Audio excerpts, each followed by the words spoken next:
За энэ 2 өдрийн сонсголын юу монголчууд юу мэдэж авбаа гэвэл малчны мал нь үнэгүй, хөрөнгө нь үнэгүй, малаас гардаг түүхийд нь үнэгүй, ашиг шим нь үнэгүй, малчин хүний ирээдүйн баталгаагүй, үр хүүхдийнх нь ирээдүй баталгаагүй, эмнэлгийн тусламж үйлчилгээ авч чаддаггүй.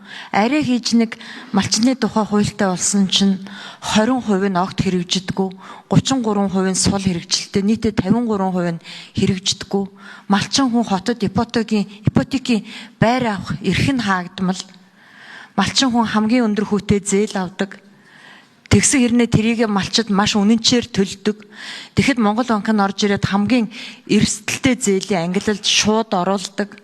Өвлжөө хаварж байгаа эзэмшчихэд лицензийн талбайд ороод хөөгддөг. Бага улчир хүүхдүүд нь сургуульд орохоор гэр бүл нь салахаар болдог. Иймэрхүү малчны маань ирээдүй байхгүй. Эцэстээ малчид малаа маллаад өсөд төрсөн нутагт амьдрах эрхгүй. Хөөгддөг. Нүүлгэн шилжүүлэлтэнд өртдөг.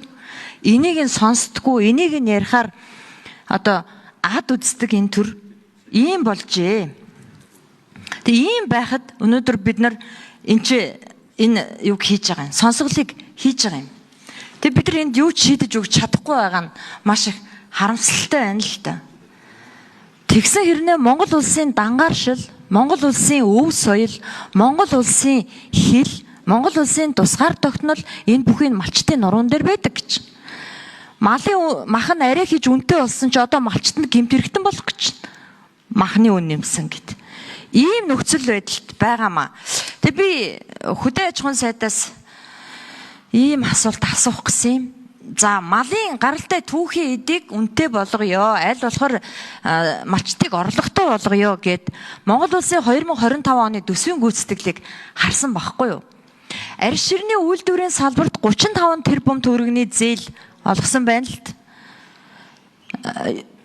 Гэтэл 1.2 сая бог 488.5 ширхэг бодын шир бэлтгэх нөхцөл бүрдсэн гэж. Гэтэл арьс ширний үйлдвэрлэл нийт дүнгээрээ 23 онд 22.7 сая байсан бол 24 онд 16.4 сая болоо буурчж байгаа байхгүй юу? Яагаад вэ? Хөрөнгө мөнгө хийгээд байхад сүүний урамшуулал чинь мөн адилхан эсрэг 12.1 тэрбум төгрөг олгоцсон байгаа байхгүй юу? Тэгсэн чинь үнэний сүүний үйлдвэрлэл нь буутсан байгаа байхгүй. Үгүй яагаад вэ? Эсвэл энэ мөнгө эзэндээ очихгүй байгаа юм уу? За тодруулъя. Мэдээж юм.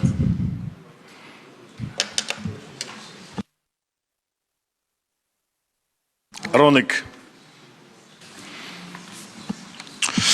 За малын гаралтай түүхийн эдийг үнэтэй болгох хамгийн ихний алхам бол арьс ширээс эхэлнэ. За арьс ширэн дээр ямар юмнууд явагдаад байна вэ гэхээр арьс ширний урамшуулал гэж зүйл явагдаж байгаа.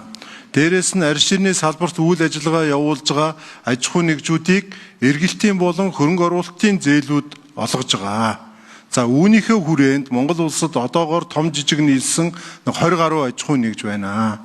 За энэ жил одоо бид нэр 4 сарын одоо би 20 доор энэ сайд аваад энэ холбоодуудтай уулзсан.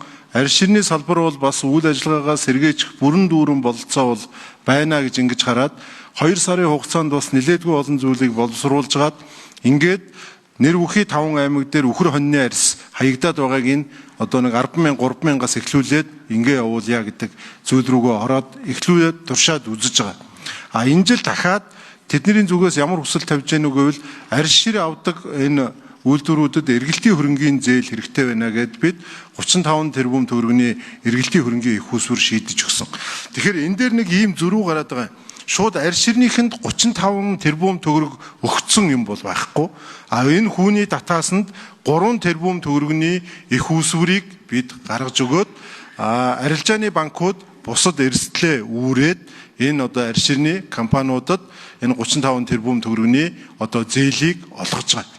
Тэгэхээр энэ бол нөгөө банкны одоо хөрөнгөөр арьс ширээ худалдаж авах дээр төр ингээд нэг үзүүлэлтүүд юу тодорхой хэмжээнд 10% нь одоо хүүний хөнгөлт юмнуудыг өгөөд ингээ явж байгаа гэдэг ийм зүйл байгаа. Цаашдаа бол ер нь 2027 оны төсөв дээр энэ цагаалтын хөтөлбөрийн дээр мөнгө тавихгүй байх ийм одоо зүйл яригдж байгаа. Гэхдээ бидний хувьд энэ хөдөө аж ахуйн салбар дээр хэрэгжиж байгаа энэ олон улсын зээл тусламжийг ялангуяа энэ олон улсын зээлийг энэ хөдөө аж ахуйн салбар арьс шир, ноос ноолуур, хүнсний хувьсгал руугаа чиглүүлнэ. Заавал 2027 оны улсын төсвийг харахгүйгээр шийдэх бололцоо бүрэн дүүрэн байна гэж ингэж хараад ингэ явчих.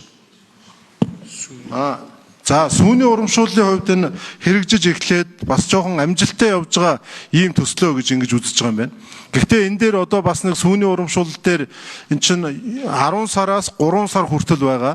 Яг орон нутагт ингэ ажиллаад ирэхээр сүү үйлдвэрлэгчдийн хувьд бол 10 сараа 9 сар болгочооч. 3 сар 4 сар нэг 5 сар болгоод өгөөч гэдэг ийм хүсэлтүүдийг тавиад бид 2027 оны төсөв дээр бол нэг 25 орчим тэрбум төгрөгийн сүүний хөнгөлтүүд үзүүлэхэд шаардлагатай байгаа санхүүгийн их усврыг шийдвэрлэе гэсэн ийм саналууд өгөө явж байгаа. Тэгэхээр гэдгийг хэлье. За минут дуусч байгаа учраас дахиад тодорхойлъё.